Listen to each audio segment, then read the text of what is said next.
Thanks everybody for joining. Good morning or good afternoon, depending on where you're dialing in from today for this webinar. As we said, the webinar is titled The Fast and the Frictionless. The subject for today is the continued evolution of bank account validation. We have what we believe to be an all-star group here of additional attendees, myself certainly not included in the patting in the back there, but some experts in the group. And then in addition to that, we'll talk about some of the specific challenges in this space and how Excelitas believes we have some information to help you solve it. So before we do introductions, which I'll do in just a second, the goal of this webinar is really to be informational, to give you some information about the context of exactly where the industry is, the challenges that exist in this space today, why we're talking about this in essence. Then we'll outline some of the specific challenges that we've heard from our clients and heard from our industry partners like Nacha. And then again, as I said, we'll talk about how Excelitas has found some solutions specifically in how to solve for this. So without further ado, we'll move into introducing ourselves here. So as Sabrina mentioned, my name is Jimmy Williams. I lead the client team here at Excelitas. I'm a self-described payments geek. I've been in the payment space for about 20 years, working at large payments companies with very different solutions, and spent some time at a very large financial institution as well, working at the consumer side related to payments. I'm based in Philadelphia, and I'll also introduce here Steve Prozik, who is based in Ann Arbor, Michigan. Steve? Yeah, I've been with Excelitas for quite a while. I'm the CTO and I head up the R&D team. In my background, started in biometrics and then led into machine learning, where that's kind of where it's gone since. Awesome. And if you're already a customer of Excelitas, thank you for your business, and we promise to every day work hard to continue to earn your business. If you're not familiar with us and you're not working with us today, at our core, Excelitas is a data analytics company, and we believe in the transformative power of data to deliver fast, fair, and frictionless access to financial services. I always say that if I get through saying all those F's, it's going to be okay. So good stuff there. And then today we're also joined by one of our partners at Nacha. So Debbie Barr is also joining us. Debbie, would you introduce yourself? Great. Thanks, Jimmy. Yeah, so thank you so much for having me today. I hope I can bring some knowledge and share some from Nacha. I've been with Nacha for quite a number of years. I'm in the rules area. I do a lot with the development of new rules, moving them through our rulemaking process, which I hope that you all will become a part of. Every time we issue a proposed amendment to the rules, we are looking for input from everyone throughout the industry. So please provide your input on those changes. And then once rules are approved, then I try and get out there and do some communication and some education that goes along with those. Awesome, Debbie. And I'm still jealous of the 50 state thing. That's pretty lofty goal there. So I went back and rechecked my data, and I'm stuck at 38, but I feel like I know the distance to go, so I'm working on it. Well, I got to tell you, I totally lucked out because Alaska and Hawaii were both work trips. So they were paid for. So right, how can I not hit the other 48, right?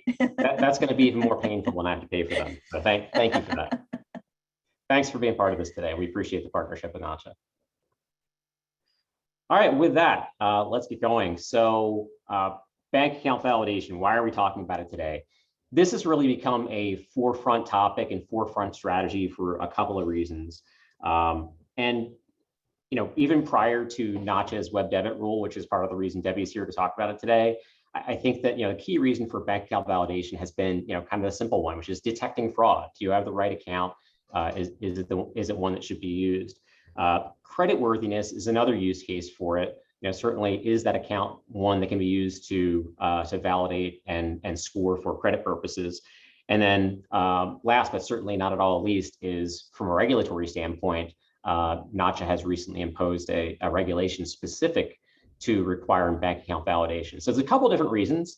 And as we talk to customers and clients, there's probably a myriad of combinations of those reasons why someone may be going down that path. But In the last couple of months, especially the last year, it's been a heavy focus.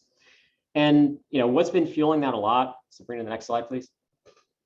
What's been fueling that a lot has certainly been digital adoption. And if you haven't noticed, the explosion of digital usage, and this is whether you're acquiring new customers or you're offering services in non-face-to-face environment, that is a primary space for us today. And I always like to say that, there are plenty of people today who use DoorDash on a weekly basis who never would have been a DoorDash customer a year or two ago. And you can think of dozens of examples like that. For those people like me who have spent a lot of time in the payment space, you also know that as face-to-face has had tools and strategies in place to mitigate for fraud, as those tools have been introduced, the one place that the fraud has gone has been the non-face-to-face space. So digital fraud, non-face-to-face fraud has been a really big concern. The balancing act in all this is that there still is a user experience and an expectation of immediate gratification for a lot of these services. And if you are a bank, if you are a merchant, if you are a service provider, abandonment is a real concern. So you have to make sure that that process that you are offering in that digital space, speed is everything, user experience is everything, because there's competitors to every service that's out there. So it has to be something that balances out the overall user experience to reduce overall abandonment. And then certainly last but not least, by any measure, is recognition that the demographics of users have changed significantly. So what maybe worked a couple of years ago may not work that great today. And even just a year or two ago, dare I say it, the user bases in some of these situations has changed significantly. So there's not really a true one-size-fits-all approach out there that solves all of these off the shelf. And I think that this is what a lot of our customers are really kind of racking their brains in how to solve for today, is this massive explosion, this a volume, this concern about how do I manage this process, but how do I do it in a way that doesn't cause a tremendous amount of friction.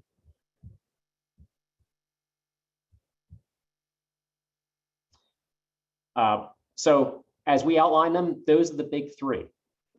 Developing that broader coverage so that for every customer, regardless of what their demographic is, of what they're buying, of what they're trying to utilize, make sure that you can handle them in a one-stop environment so that you don't suffer from that abandonment. Make sure that customer experience is one that's truly beneficial for them so that there's not a secondary mitigation process or a what if or what happens if. And then on the privacy and compliance side of things, there are some solutions out there that dig a little bit deeper into a consumer's background. Some of the online banking credential powered solutions. We'll talk about those in a minute or two. And for every customer, depending on kind of where you sit, like you may have a positive or negative feeling about those. So these are kind of the three big focal points of navigation that we see that most customers have in this space that are trying to solve for today. So as we think about account validation, there's really kind of 5 flavors out there today. And Debbie, I'm going to ask you to jump in here in just a minute to add some color as well. But so as I look at this, I kind of think of the first 3 from left to right as really legacy solutions, right? So manual verification, picking up the phone and, hey, is this account good? ACH pre-noting, which is largely used in payroll, and then micro deposits, sending small deposits to a bank account and asking the consumer to respond back and say, did I get a deposit of 3 cents and 2 cents or whatever the combination was? Those 3 are kind of, again, the legacy solutions. And what they really suffer from is that from a user experience standpoint, there's a lot of friction, right? And what drives there is a lot of abandonment. So if you have somebody who you're offering a digital service to, you're trying to acquire a customer or put an account on file for use, predict credit, whatever it might be, there's some distance there in the ability to get an answer on those. The last 2, database verification and bank login. I'll cover bank login first. This one has a couple different synonyms. You may have heard me mention this a couple of minutes ago as OLB, or online banking credential powered services. So this is where a consumer is providing their bank login information to a third party, their username and password, and allowing that third party to go in there to their online banking service, pull out their bank account information, and then use that. So that's where kind of the privacy comment that I mentioned a little bit earlier comes from. So you have an adoption issue there of are people comfortable with that? Are people not comfortable with that? Are you and your organization comfortable with that? And then database verification is a lot about what we're going to talk about today. And even that has its own challenges, which is that the solution has to be that one-stop shop. That solution has to provide that broad coverage, and it has to work. And the data has to be good data. Debbie, anything to add? Yeah, so thank you. So one of the key pieces here is that just right here, we're showing 5 different variations. There's many different tools for many different applications, whether you're setting up a 30-year mortgage versus you're buying something high dollar online. There are very different scenarios. So you do want different methods available. And so with our account validation rule, we did not define what method has to be used. What we say is it needs to be commercially reasonable for your model, so that we wanted to allow for the different flavors, but also for future applications and new development, so that we wouldn't have to modify rules as the industry modifies, that the rules would stay there. So we don't define in the rule which one to use, and that's where you as a business need to determine what's the best model for you and what your model is. And the answer may be multiple depending upon your consumers, your customers, and what you do, right? For sure. And so the other thing too, you think of a pre-note, you think of a micro deposit, they're not the fastest thing out there, right? But if you do think that's something you might want to use, but you want to speed it up a little, do it as a same day ACH. Then you can cut some time off there and speed it up a little bit. Great, thanks, Debbie. So with that, it brings us to our very first polling question. How do you currently validate bank accounts? We'll just give everybody a couple more seconds.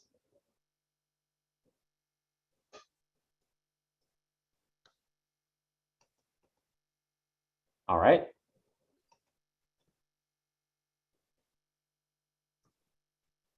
What do we got? All right, a little bit all over the place here. So we have some manual verification, we got some pre-notes, got some micro deposits, bank login, no database verification responses. That's interesting. And I think that, based on at least what I saw, different people who are attending this webinar, it may be a reflection of kind of just different attendees and how they're using the services. That's interesting. Okay, so let's move on and talk about coverage, which I think historically, at least for me personally, has been the biggest topic that really kind of comes up. And there's a major consortium out there. It's widely available, and certainly it sees a lot of usage out there. I think that one of the things that we've seen at Excelitas is that our culture here is a lot about testing. We certainly don't want anybody to take our word for anything, so we get to do a lot of champion challenger type of testing. And what we've seen very, very consistently is kind of that 60 to 70% range of coverage of that major consortium that's out there. And that varies a bit based on a couple of different factors. One biggest one perhaps is that the consortium data is made up of certain banks. So if your customers come from those banks, you may be on the higher side of that. If they don't come from those banks, you may have a challenge. But at the end of the day, about that 60 to 70% range is about the norm. So the result is that you still have this pretty significant gap, let's call it 30% for argument's sake, 30 to 40, that are effectively not scored in that process, that are not validated. So what ends up happening is that you have these customers, these consumers, these bank accounts that can't be scored via that process. There has to be that secondary process, just like Debbie and I just talked about. And the consequence of that is that a lot of our customers end up having to come up with kind of a patchwork of processes or mitigation processes, if then kind of stuff.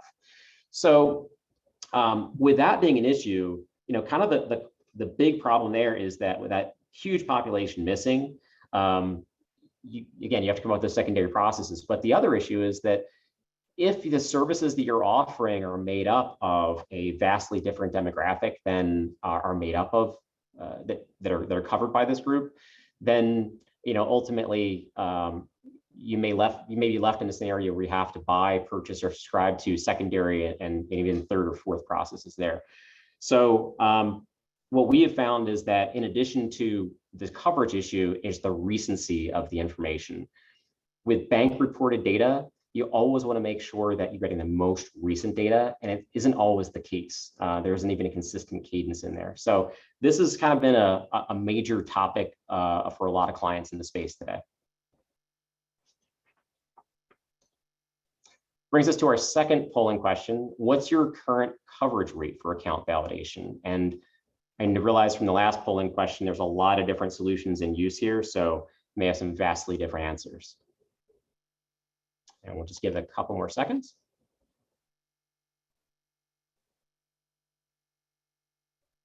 All right, let's see what we got.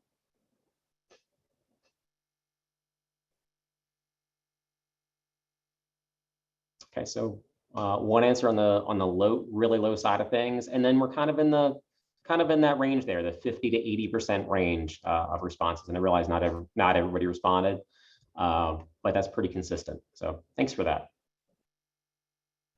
So navigating compliance and a couple different elements of the compliance here. And again, Debbie, I'm going to ask you to lean in here just a little bit as well. If you can move to the next slide. There you go. So if you haven't seen it and you're not aware of it, there was a very significant lawsuit that was recently settled involving one of the large online banking credential powered services out there. I'm not going to recount it here, but this is one of those concerns. This is one of those things that as a provider, as a bank, as a merchant, needing to navigate that from a reputational standpoint, from a privacy standpoint, is a big thing. I think that Nacha was wise certainly to be broad in their offering of services and saying that, hey, it has to be commercially reasonable, but there's still that balancing beam of as a business selecting the right one for you. The second topic here is that obviously we have a new administration in place, and the CFPB has already shown signs of being a lot more active and continuing to be a lot more active than they have been. So with that, there's that responsibility aspect of doing the right thing and making sure that you're in line with it. So certainly from the standpoint of Excelitas and our customers, we've seen this as a concern. And then I'll lean in and let Debbie continue on this one, but the other big aspect has been, as we mentioned, Nacha has created this web debit rule, which was enacted last year, and enforcement begins this March, and that's fueling a lot of the discussion there. So with Nacha being the regulatory authority around the ACH network, that's really driving a lot of activity there. And I'm going to turn it over to Debbie for a few minutes. Thanks. So yeah, and following on with the consumer complaints, we know over the last several years, more of the social media scams have started, the Obama Pay My Bills and the Harvey Dent cases and things like that. If you haven't heard about those, definitely look them up. They're very interesting. But from there, we saw huge amounts of fraudulent internet payments happening that should have been caught early on. And we realized that while we had some rules in place, we needed to have additional rules put in place to really prevent those kind of fraudulent entries from being entered into our network, to keep the safety and the reliability of the ACH network strong. And it's much better to prevent those from entering the network than having to deal with the recovery afterwards from payments like that. So that's where that's a lot of what was driving us with this new rule. So let me just take a moment and make a couple comments just to think about as far as ACH goes. Tremendous amount of volume. A year and a half ago, we didn't know what was going to happen as far as volume in 2020. We had no idea whether it would just completely fall off the face of the earth or what was going to happen. What we found was many of those payments that traditionally had been checks, had been in person and things like that, all moved electronic. Our B2B volume just skyrocketed. So many businesses that converted over to electronic payments. Going along with that, I included internet and P2P. I pulled both of those out. So P2P is not impacted by this rule because our P2P are, if you're an ACH geek, that's your web credits. And this rule does apply to web debits, but P2P, a lot of growth being seen there. The flip side though, internet, that is our web debits, which this rule does apply to. And you'll see just in the second quarter of this year, over 2 billion web debits. So that's about a third of the total volume of what's flowing through the network right now, which is phenomenal. Just the value alone in the second quarter was over $1 trillion for those internet payments. So it's not a small piece of the network. It's definitely one of the larger pieces. So definitely you want to maintain the integrity of those kind of payments. The other thing I included here that I always think is interesting is when you think back to the start of ACH, it was direct deposit, it was credits. And for many, many years, the volume was more credits than debits. What we have seen in the last several years is the switch to the volume being more debits, which to me says that businesses, government, consumers are all much more comfortable using debits and having their accounts debited. And I think that's something that's important to recognize. Okay, so let's talk a little bit about the rule. So it has a big ugly name, the Supplementing Fraud Detection Standards for Web Debit Rules. And the reason it has that ugly name is we did have fraud detection standards with web debits, but what we found is they were not being used. They were not being applied. And so we supplemented them. We bumped them up and made very clear that account validation needed to be part of the business model. And so what this says is if you're doing a web debit, the first time you use an account number, you need to validate the account. So that includes whether it's a new client or maybe it's a client changing accounts. Okay, so that's what it covers. So so it's been in place for a year now. We did see, so you'll see I mentioned operations bulletin from last year. So, last year was a weird year, right? We all know this. And the rule was to go into play in March of this year. And for many, we were hearing that a lot of businesses and merchants were not sure they were going to be ready. They had been working on this, but they had other things come up that they needed to take care of. And we totally understand that. We recognize that. We were asked to delay it, but we did not want to delay the effective date of the rule because it is a very important rule, especially as we saw volume growing. So we did not delay the effective date, but what we said was we're not going to enforce this for a year. Be working in good faith towards compliance, but we're going to give you a year before we start actual enforcement. And so what that means, we get a lot of questions. What does that mean for enforcement? How does that impact me? So we do have a national system of fines that applies to financial institutions. So if we got to the point where a financial institution had been cited in the national system of fines and was being fined, that would happen at that level. Now, how that financial institution handles it with their customer, totally between you and them. If there's a fee, a fine that's applied, they may pass it on. But what you want to think about is that we do have return thresholds, and that's where you want to really be watching for what's going on in your shop. So because we will receive from the ACH operators if a financial institution and their customer are hitting certain thresholds, we will be notified, we will reach out, we'll talk to you, we'll find out what's going on, are there things you need to be doing differently? And the way we look at those thresholds is 3 different ways. Your overall threshold for returns. We have a threshold specifically for administrative returns. This is your account closed, the bad account information, right?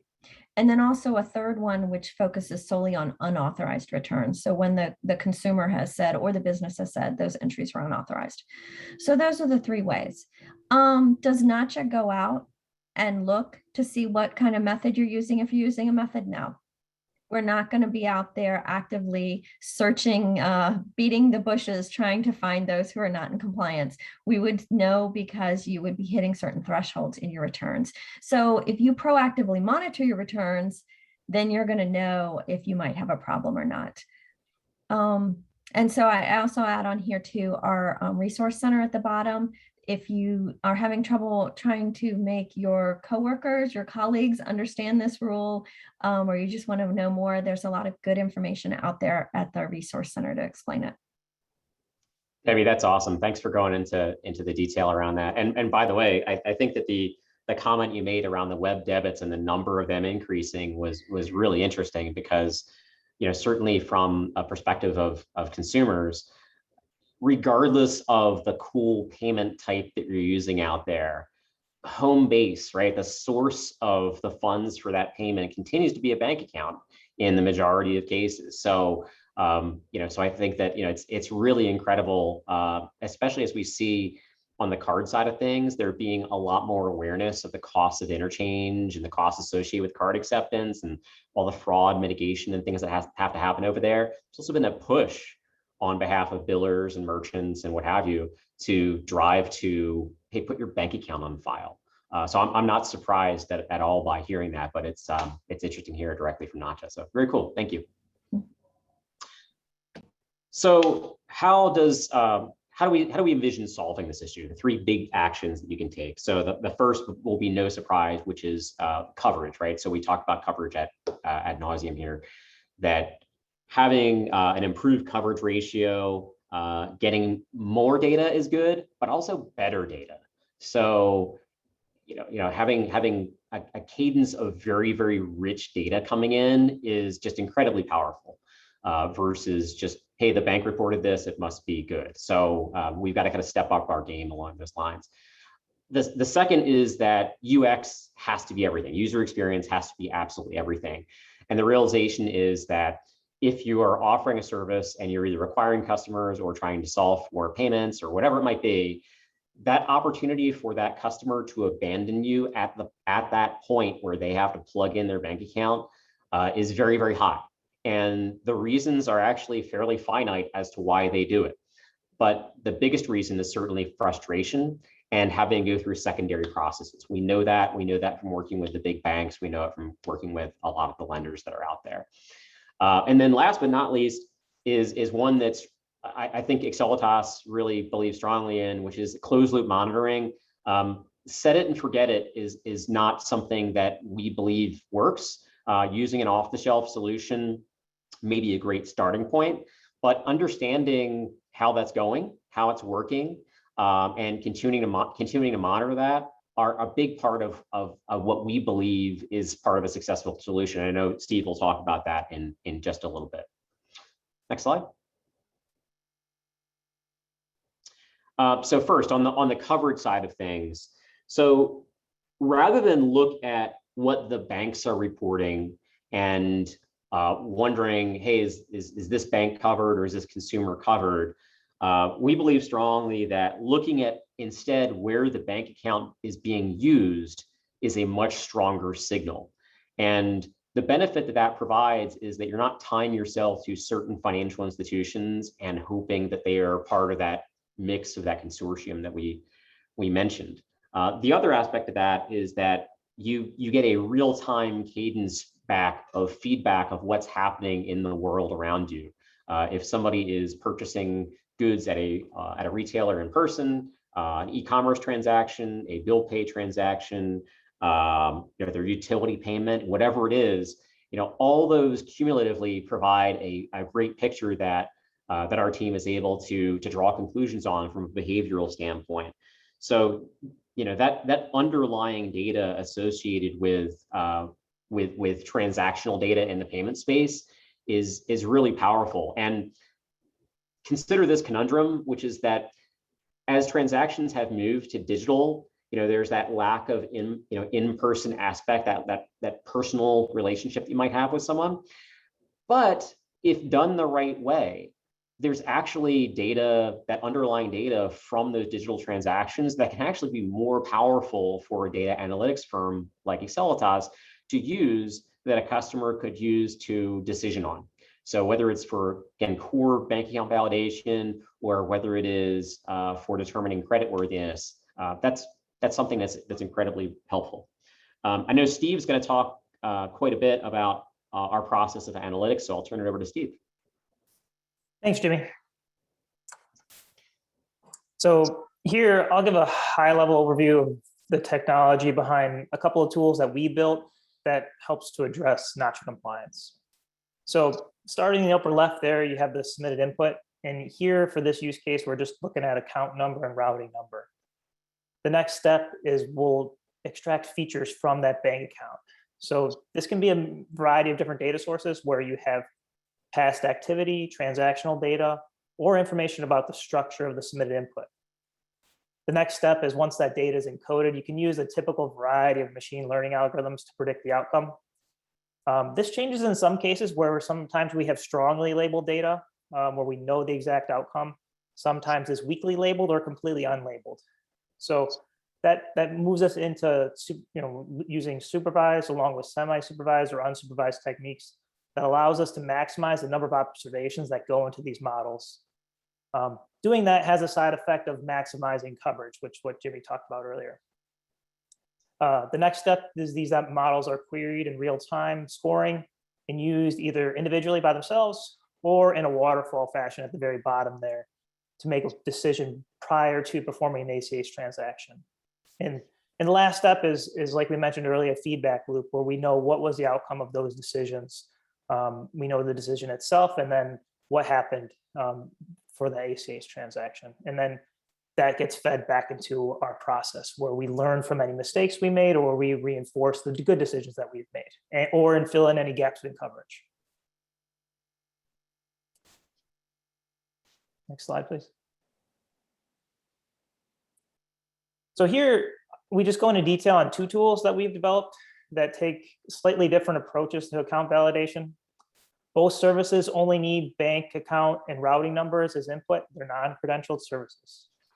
So the top service there, AI Verified Bank Data, is an inexpensive call that does simple validation of the routing and account numbers, along with a risk ranking and a confidence score.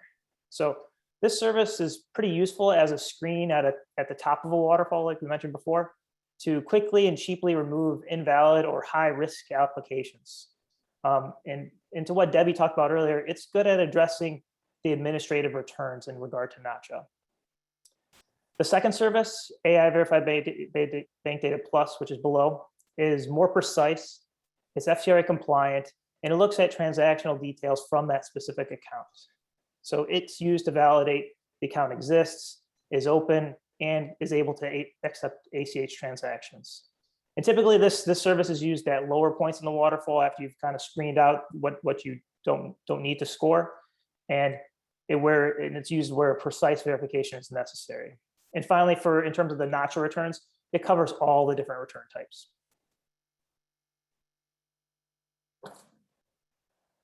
So just this is an overall slide. When developing these services, we take a multidisciplinary approach where we take techniques from computer vision, deep learning, natural language processing, statistics, and signal processing. As I mentioned before, one area that's been extremely useful in our product is semi-supervised learning. So this allows us to leverage large amounts of unlabeled data to make these precise predictions regarding the bank account behavior. The other one that's been very useful recently is around explainability of the model's predictions.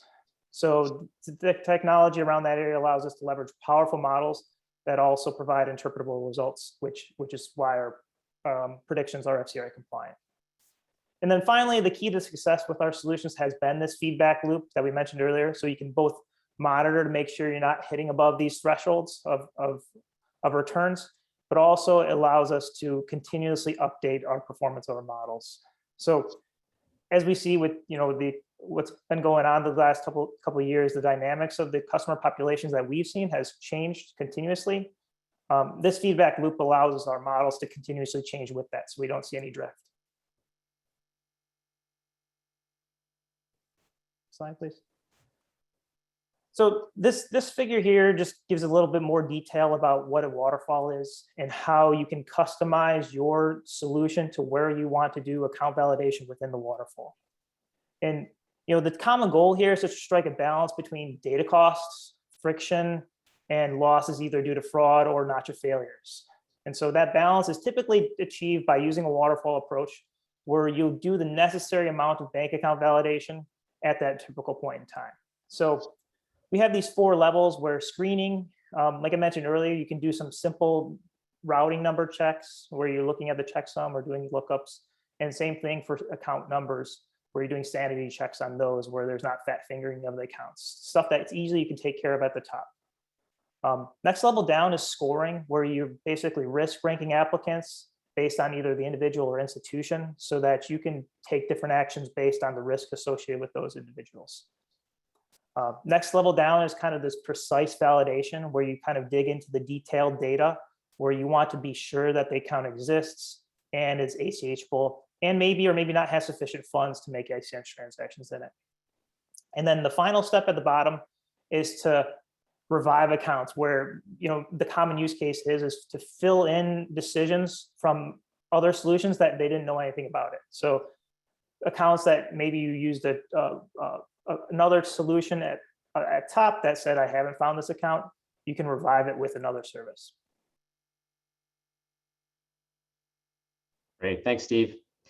So, as you can see from the discussion, I think that it's pretty clear that we believe that bank account validation needs are very different based on the use case that a customer is using. And this slide sort of tells that story.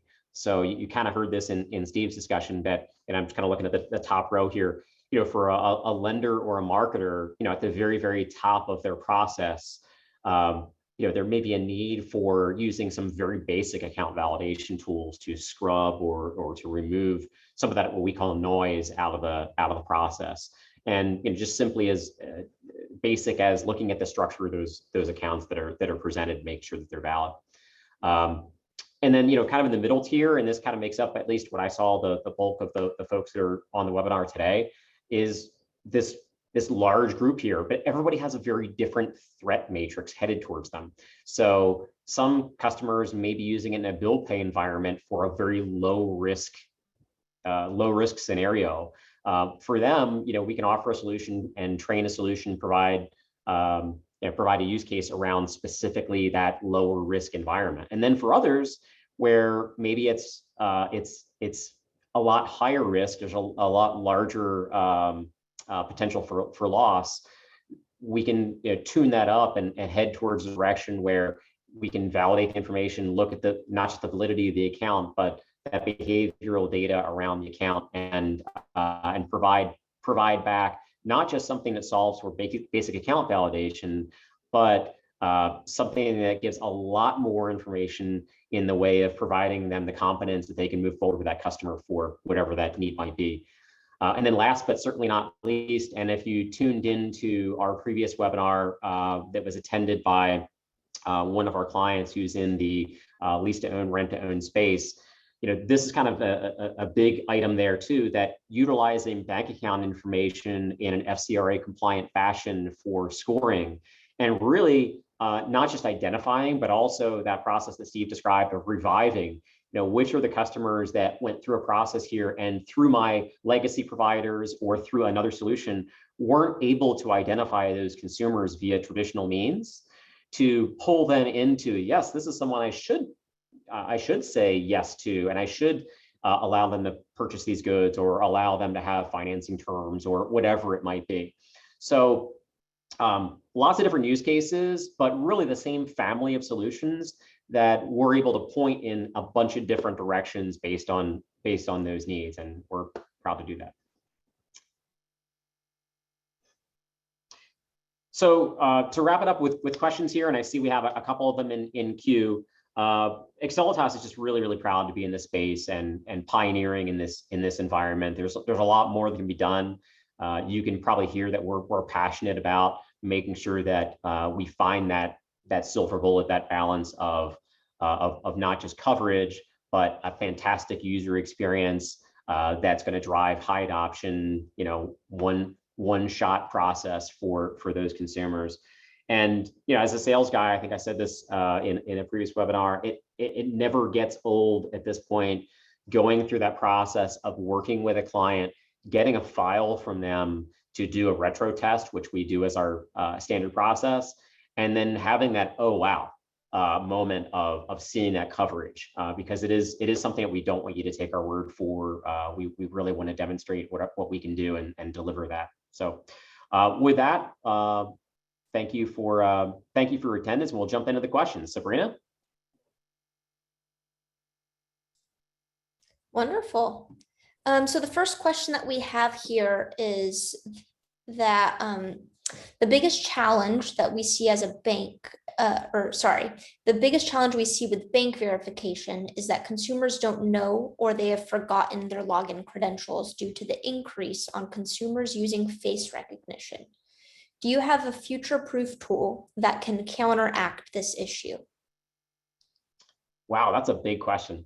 So for me, I fall into that queue perfectly. I am what I would describe as a high-use customer of online bank credential use, but I have no idea what my username and password are, like literally zero. I hope it's my email address, but I use the biometric key on the back of my phone, and I just use the fingerprint. So for me, like if someone said, what is my routing number and account number, I'm going to tap my finger on that, and I'm going to log in that way, and I'm going to go through the 3 steps that my bank uses to get to my routing number and account number. For the facial recognition piece, certainly that's the other aspect of it as well, is that if you're using facial recognition as part of your mobile device, you can use that same queue that I just described, as those same steps to log in and get there. And I think that historically, that's kind of the advice that a lot of the banks and fintech providers are using, is that, look, if someone's adopting that service, they've already found a way to kind of navigate around there pretty darn well. And the banks also recognize that that's a need, that those customers are going to need to get to that information, so they don't make it too many steps away. There's obviously a lack of consistency from bank to bank about how their apps work and how that process works. But that's really my best advice. I don't know if Debbie or Steve have anything else to add there.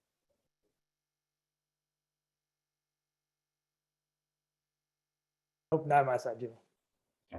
No, I have nothing to add. Move on to the next question. Some systems have blocks and filters in place, so micro deposits and maybe pre-notes are rejected. What is the recommendation to resolve that and still do account validation? So I'll start. We really there should not be blocks on pre-notes. If you're experiencing that, that's probably something that you want to talk with that financial institution. Now, as far as micro deposits, so with micro deposits, right now, there's nothing within the network that identifies them consistently as such. We know they're generally less than $1. And it's kind of been the Wild West as far as what kind of descriptors are being used. And that's something that Nacha is working very hard on right now, is creating a standard description that would be used for micro entries, something that says, account verify or something like that.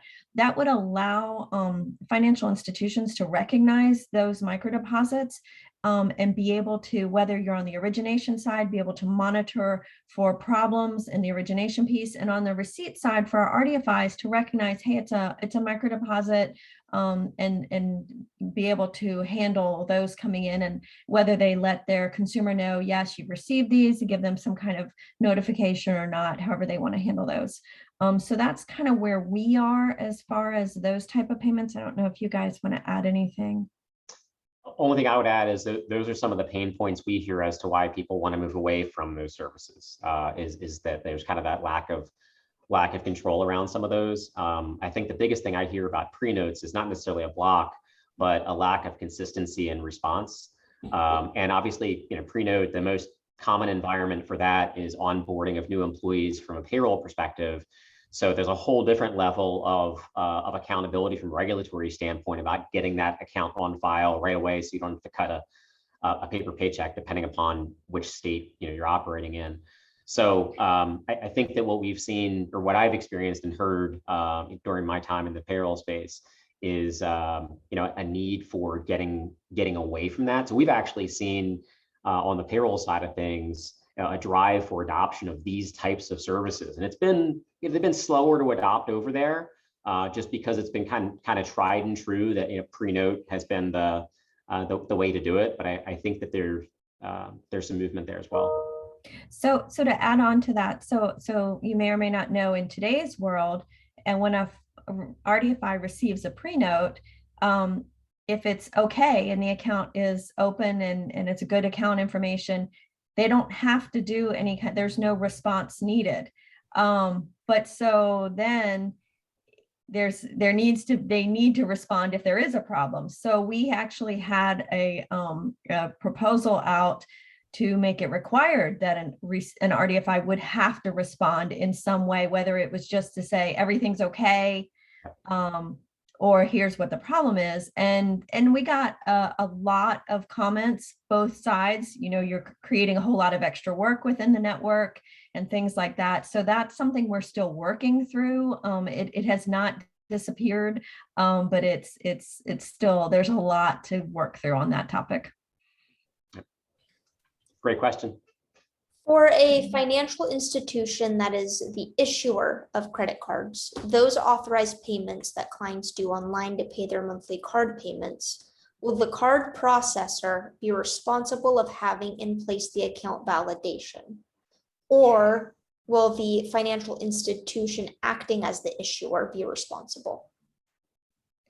So I think this comes down to, so you think about, if I have a credit card and I have that credit card through Bank A, and all month I'm shopping.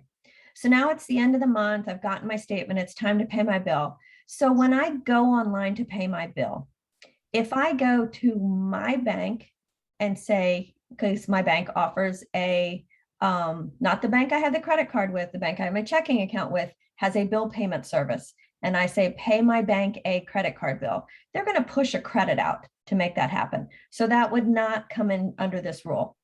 Now, if instead I go to Bank A's website and I give them authorization to debit my checking account over at Bank B, and in that case, they're going to pull a debit.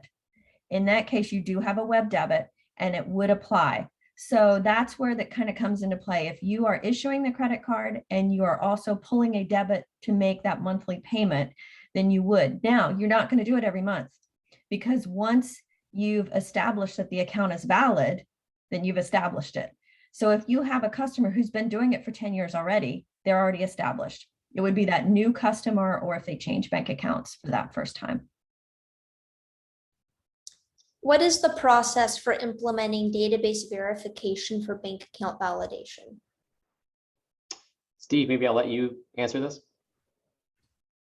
Sure. So it's kind of to that previous figure we talked about. Our service is an API-based service where you'll submit routing and account number to our API, and then in real time you'll get back a score, and this score will give you, there's the type of different scores from our different services, but for the most precise one, it's going to be a score of the ACH ability of that account, and after that, you can make a decision off that score, either risk ranking the different applicants or having a rejection and acceptance criteria. But that's as simple as that. You do it in real time with one API call to our service. And I actually interpreted the question differently, so hopefully one of us answers it the way this person intended it. So I'll answer it the second way. But if the question was about how do you get started with testing or anything like that, normally the process is just engagement with our team. My contact information is there, which is a great place to start. And our standard operating procedure is to understand the use case of what you're trying to solve for, in taking a file of routing and account numbers, and then providing a response back to you guys about exactly how we would have responded based on that use case you provided. So it's a retro test, and we do that for free, and that is our standard process. And I will leave us with one last question. With all of the changes that have been occurring to the economy, especially within the last 18 months, how do your services retain its effectiveness? So I can jump in on that one. So yeah, we have data going back all the way to 2016 that's going into our models. And obviously how our model performed on that 26 data is not going to be relevant to how it's performing in 2021. But we don't throw that away either. So we have methods that we try to leverage old data. We try to maximize performance given the feedback loop. So one of the critical issues is having this feedback loop in place so that we know how it's performing now. And we basically bias our modeling so that we want it to perform really well on the recent data, while also leveraging all of the intelligence from the old past data, but not maximizing it anymore. We still just leverage it, but again, like I think that's kind of our process where we'll using the feedback loop maximize performance on real-time data as of now. Yeah, and the other thing I'd just add to that is that just as part of our culture of using real-time data, that in itself has been a great process for us, because as we saw, over the last 18 months or so, there were very turbulent times where there is, radical employment changes that happened, which obviously impacted people's, spending ability or the account status, whatever it might be.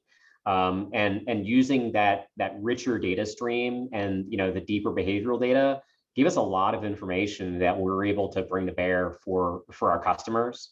And a lot of our customers operate in kind of a higher risk environment. And what we saw was that a lot of that data was pivotal for their ability to make decisions or make good decisions through that process during a very, very turbulent time. So I think if anything, the last 18 months, on the economy side of things, at least, we saw that our concept of using real-time data, of using payment data, really stood the test of time and was shown repeatedly to be the right way to do it, at least in our opinion and the results' opinion. So great. Any other questions? I think that wraps it up. All right. Well, again, thank you to everyone who attended and took time to attend today. Thank you to Debbie and the entire Nacha team.